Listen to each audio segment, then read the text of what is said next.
Hello everyone, कैसे हैं आप सब लोग। Welcome back to ICT virtual classroom Dehradun. मैं निखिल राणा। क्लास 9th का अपना आज नया टॉपिक हम रिवीजन के लिए लेके जा रहे हैं, जो कि लाइन एंड एंगल्स। ठीक है, अभी हमने क्वाड्रिलेटरल्स का मिड पॉइंट थ्योरम किया, सर्कल्स के क्वेश्चंस किए, सिलेबस हमारा ओवर हो चुका है। सो अब टॉपिक जो मैं लेके आ रहा हूँ वो है लाइन एंड एंगल्स। ठीक है, तो लाइन एंड एंगल्स से स्टार्ट करने से पहले जो है कुछ चीजें पहले समझ लेते हैं।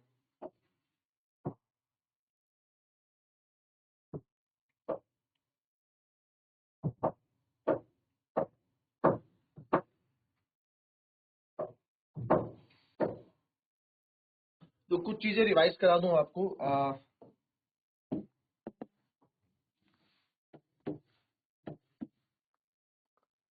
तो कुछ चीजें क्या आपको रिवाइज में करा देता हूँ। कुछ चीजें ये आपकी जैसे कि लेट्स सी,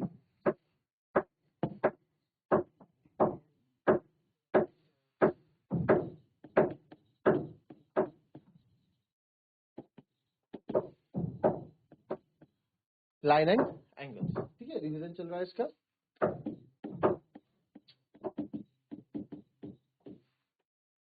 तो इसमें जो है पहले रिवीजन के तौर पे आप फटाफट आपको जो है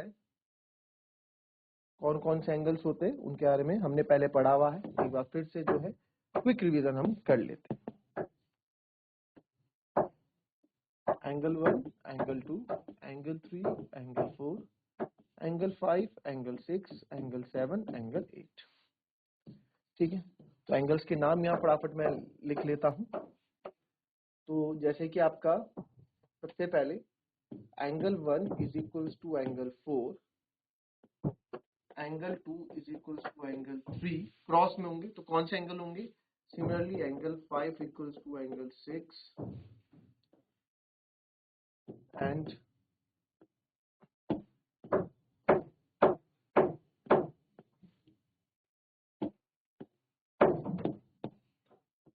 angle 5 equals to angle 8, sorry, angle 5 angle 8 के बराबर होगा और एंगल 6 जो है एंगल 7 के बराबर होगा। तो ये सब क्या है आपके, ये all are vertically opposite angle है ना,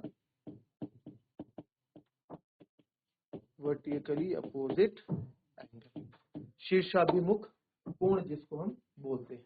ठीक है, वर्टिकली अपोजिट एंगल शीर्षाभिमुख कोण, यानी कि एंगल 1 आपका एंगल 4 के बराबर है सर, एंगल 2 एंगल 3 के बराबर है, वैसे एंगल 5 एंगल 8 के, एंगल 6 एंगल 7 के क्रॉस में मल्टीप्लाई होते हैं, तो इनको हम कहते हैं शीर्षाभिमुख कोण। फिर दूसरा अगर मैं बोलूं, दूसरा है यहाँ पे ऑल्टरनेट इंटीरियर एंगल, एकांतर अंतः कोण।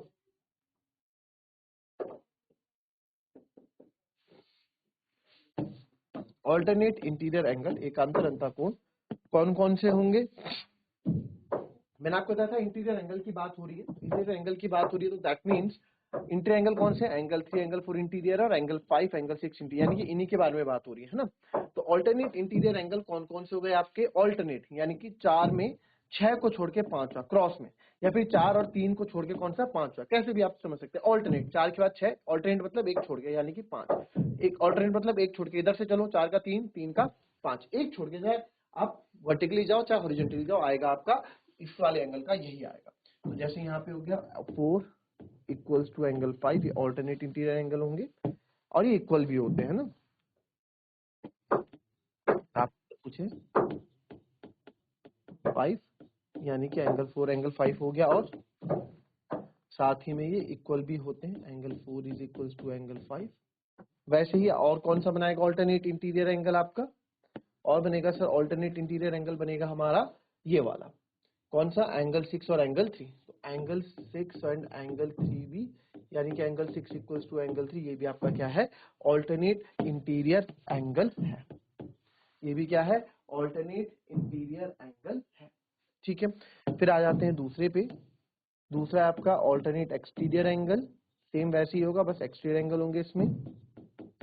ये पहले बहुत अच्छे से पढ़ा रखा है मैंने। ठीक है, पहले बहुत अच्छे से हमने पढ़ रखा है, इसके पीछे बस आपको भी रिवीजन ही चल रहा है, तो पहले बहुत अच्छे से हमने चीजें पढ़ रखी हैं। ऑल्टरनेट एक्सट्रीम एंगल की बात अगर मैं करूं तो ऑल्टरनेट एक्सट्रीम मतलब ये बाहर वाले एंगल 1 के साथ एंगल 2 छोड़ के एंगल 8, यानी क्रॉस में ही बनेगा, ऐसे ही कनेक्शन होगा एंगल 2 का एंगल 7 के साथ। तो ये आ जाएगा angle 1 is equals to angle 8 और एंगल 2 इक्वल्स टू एंगल 7। ये आपके क्या होते हैं, एक्सट्रीम एंगल होते हैं और साथ में इक्वल भी होते हैं और इनके पेयर भी होते हैं, सेम वैसे। फिर तीसरा है most important again, corresponding angle, संगत कोण, कॉरेस्पॉन्डिंग पेयर ऑफ एंगल यानी कि संगत कोण। तो इसमें मैंने आपको बताया था, इसमें एक चीज मैंने आपको समझाई थी कि हमेशा याद रखना, इसमें एक एंगल बाहर का, एक एंगल बाहर का, एक एंगल अंदर का, ये दोनों पेयर बनाते हैं। तो एक एंगल बाहर का एक एंगल अंदर का मतलब एंगल 1 के साथ पेयर बनाएगा एंगल 5, तो मैं बोल सकता हूं एंगल 1 एंड एंगल 5। फिर वैसे ही एंगल 2 बाहर का, एंगल 6 अंदर का, तो एंगल 2 एंड एंगल 6। वैसे ही एंगल 3 अंदर का है, तो यहाँ एंगल 7 बाहर का हो जाएगा, एक एंगल बाहर का, एक एंगल अंदर का। वैसे ही यहाँ एंगल 8 है, तो ये बाहर का है, तो इसके साथ कौन बनेगा, अंदर वाला एंगल, एंगल 4 एंड एंगल 8। तो ये साथ में इक्वल भी होते हैं, angle 1 equals to angle 5, angle 2 equals to angle 6, angle 3 equals to angle 7, angle 4 equals to angle 8। ये साथ में इक्वल भी होते हैं। तो एक एंगल बाहर का, एक एंगल अंदर का, इस तरीके से हम संगत कोण को याद रखते हैं, कॉरेस्पॉन्डिंग एंगल्स को याद रखते हैं। अच्छा, इसमें एक चीज और है आपको पता होनी चाहिए, ये लाइन, इसको हम क्या बोलते हैं, ट्रांसवर्सल लाइन बोलते हैं, यानी कि त्रियक रेखा।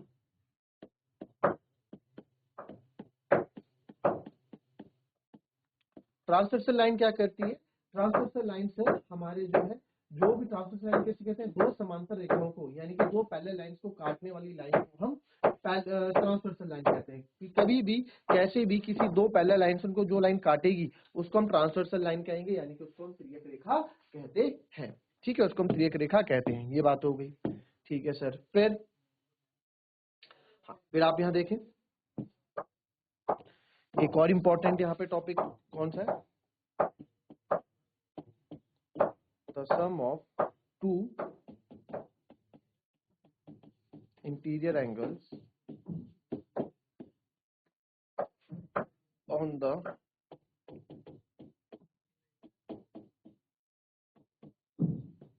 the same side of transversal is 180 degree. The sum of two interior angles on the same side of transversal is 180 degree.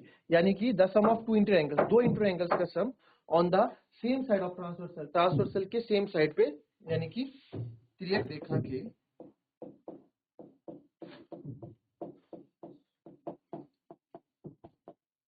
एक ही ओर के दो आंतरिक कोणों का योग 180 डिग्री होता है। तो जो आपकी त्रियक रेखा है, तो त्रियक रेखा के एक ही ओर के, ठीक है, त्रियक रेखा के एक ही ओर के, ये त्रियक रेखा है, त्रियक रेखा के एक ही ओर के, या इस ओर के या इस ओर के जो आंतरिक कोण होंगे, जैसे 4 और 6 है, इनका सम क्या होगा, 180। यानी कि मैं बोल सकता हूं, या फिर एंगल 4 या फिर एंगल 3 और एंगल 5 का सम 180 होगा, किसी एक, ठीक है, किसी एक पेयर का, या इस ओर के या उस ओर के। तो यहाँ हम लिख सकते हैं कि एंगल 3 प्लस एंगल 5 जो है 180 डिग्री के बराबर होगा, और यहाँ पे एंगल 4 प्लस एंगल 6 भी क्या होगा, 180 डिग्री के बराबर होगा। ठीक है, और इनको हम शॉर्ट में, इस पूरे को, इसको शॉर्ट में क्या बोलते हैं, इतना लंबा ना लिखना हो, इसको पूरे को हम क्या बोलते हैं, इस पूरे को बोला जाता है, मैं लिख देता हूं यहाँ पे, इसको बोलते हैं को इंटीरियर एंगल। इसको हम को इंटीरियर एंगल भी बोलते हैं। और वैसे ही अगर आप मैं इसकी बात करूं तो आप बोल सकते हैं सर, इसको हम सह अंतःकोण भी बोलते हैं। क्या बोलते हैं, इसको हम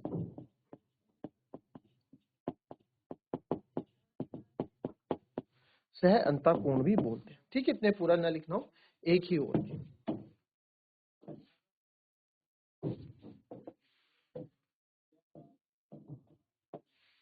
ठीक है, चलिए कॉपी करेंगे इसको, आप पहले सब रिवीजन है हालांकि, फिर इस पे क्वेश्चंस करते हैं। अब आ जाते हैं क्वेश्चन पे। चलिए तो थोड़ा जो हमने पढ़ा उस पे बेस क्वेश्चन पे सॉरी।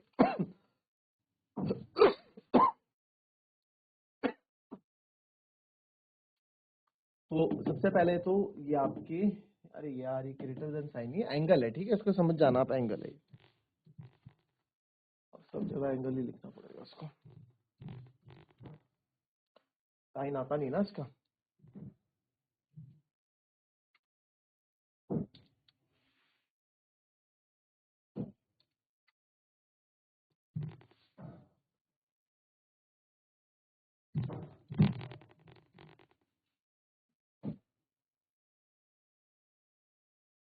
ठीक है,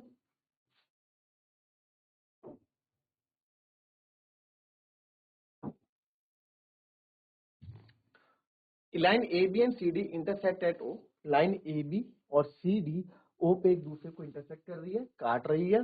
if angle AOC plus angle BOE 70 degree है, एंगल एओसी एंगल बीओई यहाँ पे आपको 70 डिग्री है, एंगल बीओडी आपको 40 डिग्री दिया गया है। Find angle BOE and reflex angle COE. सबसे पहले बात करते हैं रिफ्लेक्स एंगल क्या होता है ना। रिफ्लेक्स एंगल वैसे पता तो है, बता रखा है लाइन एंड एंगल्स पढ़ाते हुए, बट अभी भी समझ लो। जैसे एंगल मैं मान लेता हूँ 40 डिग्री है, ठीक है। अच्छा, कोई भी कंप्लीट एंगल, पूरा हमारा कंप्लीट एंगल कितना होता है, 360 डिग्री होता है, ठीक है। तो अगर ये ए बी सी है, अगर मैं यहाँ बोलूं कि मुझे बाहर वाला एंगल ये कितना है, ये पूरा बाहर वाला एंगल कितना है, तो इसको क्या बोलेंगे, ये पूरा आपका कितना होगा। आप बोलोगे सर ये पूरा तो जो है, ये पूरा तो जो है 360 होता है, तो 360 में से 40 को मैं माइनस कर दूंगा तो मेरे को पूरे वाला मिल जाएगा 320, यानी कि मैं बोल सकता हूँ पूरा जो एंगल है सर ये कितना है, 320 है। इस एंगल का नाम क्या है, ए बी सी। अरे इसका नाम भी ए बी सी है और 40 वाले का नाम भी ए बी सी, ऐसा नहीं। जो रिफ्लेक्स एंगल होता है उसका आगे हम बोल देते हैं कि सर ये है रिफ्लेक्स एंगल एबीसी, ये होगा आपका 320 डिग्री, और सर एंगल एबीसी जो होगा वो होगा आपका 40 डिग्री। और हमेशा याद रखना जो रिफ्लेक्स एंगल होगा वो आपका 180 से 360 के बीच में होता है। Greater than 180 equals to greater than 180 और लेस देन 360 डिग्री, ठीक है। और ये आप याद रखना, ठीक है। तो जरा आप करो इस क्वेश्चन को।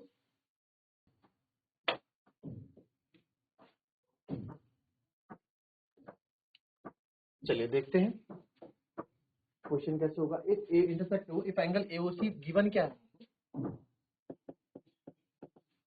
Sir, angle AOC plus angle BOE जो है 70 डिग्री है, एंड एंगल बीओडी आपका 40 डिग्री है। एंगल बीओडी मेरा 40 डिग्री है, तो बीओडी कहाँ है पहले तो वो बना दो आप, ये रहा सर बीओडी 40 डिग्री, ठीक है। Find angle BOE and reflex angle COE. तो पहले सबसे मुझे एंगल बीओई फाइंड करना है,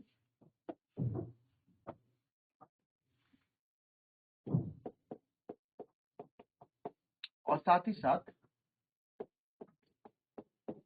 रिफ्लेक्स एंगल सीओई भी फाइंड करना है।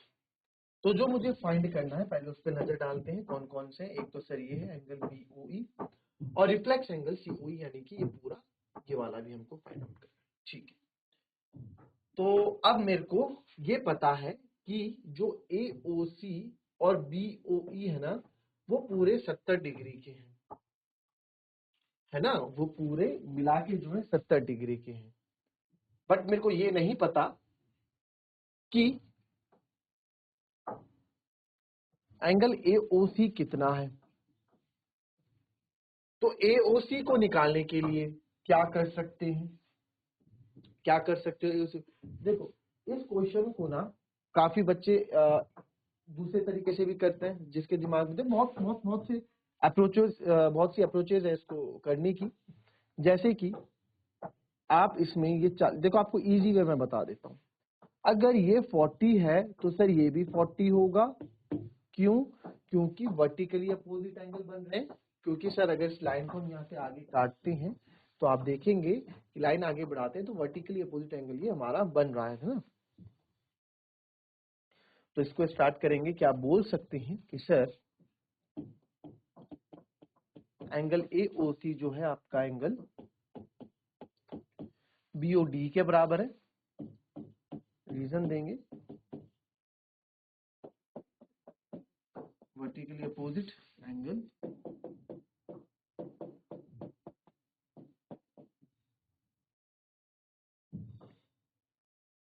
देखा एंगल AOC आपका 40 डिग्री होगा।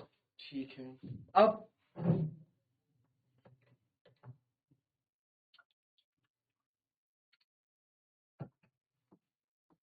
अब आप यहां देखें, ये 40 है, मेरे को ये चाहिए, तो सर इसका और इसका सम तो मेरे पास गिवन है ही। तो because we know that angle AOC plus angle BOE मेरे पास 70 डिग्री है, तो यहां से एंगल AOC कितना निकाला है हमने,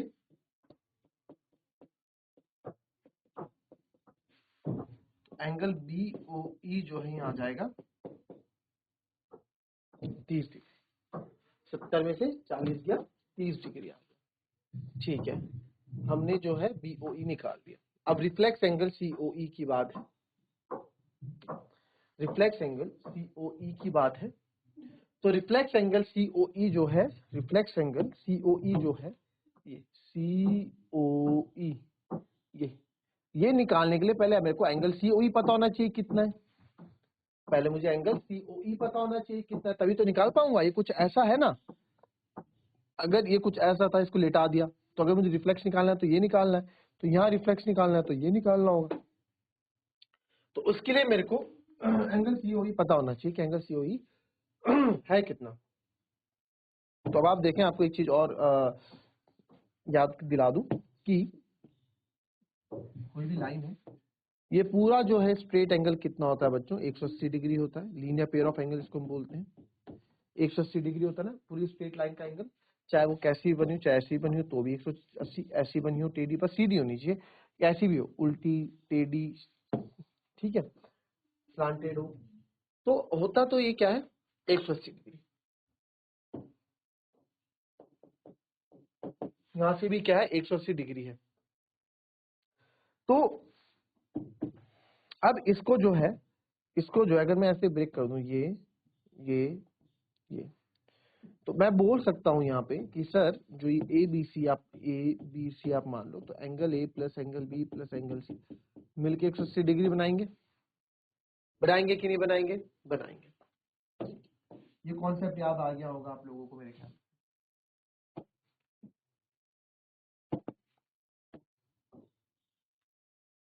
तो अगर आप जरा ध्यान से देखें,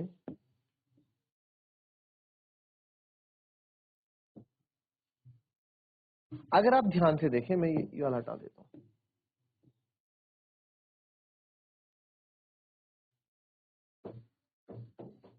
अगर मैं बात करूं इस लाइन की, AOB लाइन, ये पूरे एंगल तीनों मिलके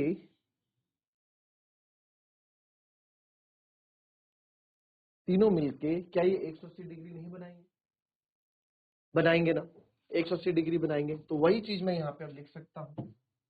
ठीक है, तो अब मेरे ख्याल से आप लोग को समझ में आ गया होगा हमें निकालना क्या है, हमें रिफ्लेक्स एंगल COE निकालना है, यानी कि हमको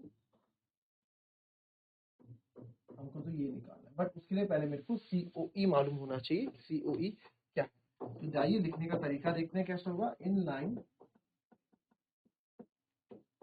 AOB कोई लाइन है जिसमें एंगल AOC, आप 1 2 3 भी बोल सकते हैं, ठीक है, angle COE plus angle BOE मिलके 180 डिग्री बना रहे हैं। रीजन आपको दे देना चाहिए, linear pair of angle.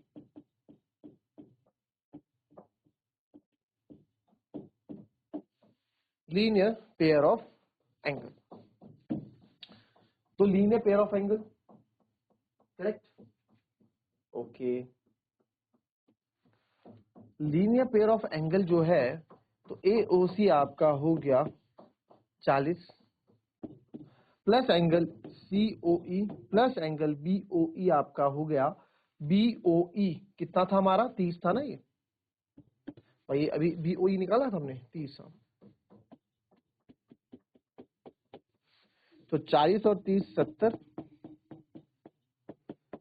180 minus 70, तो एंगल COE आ जाएगा 180 माइनस 70, नहीं एंगल COE आ गया आपका 110 डिग्री।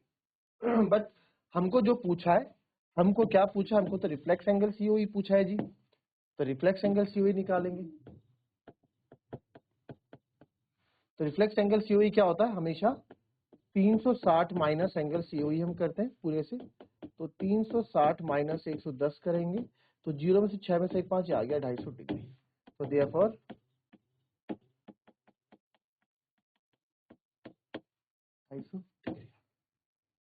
आई बात समझ में, इस तरीके से क्वेश्चन होगा। बाकी क्वेश्चंस आज थोड़ा इंट्रोडक्शन, क्या चैप्टर हम पढ़ चुके हैं, रिवीजन इसका सेकंड टाइम रिवीजन चल रहा है, तो इसको फर्स्ट टाइम रिवीजन चल रहा है, तो इसको और आगे क्वेश्चंस करेंगे। कल छोटा चैप्टर है, इसको भी आप कल खुद से करके आए, इस चैप्टर को थोड़ा पढ़ के आए, फिर इसमें क्वेश्चंस करेंगे। तो मिलते हैं आपसे अपनी कल की नेक्स्ट क्लास में, तब तक के लिए be happy, be healthy and be safe. Thank you and have a nice day.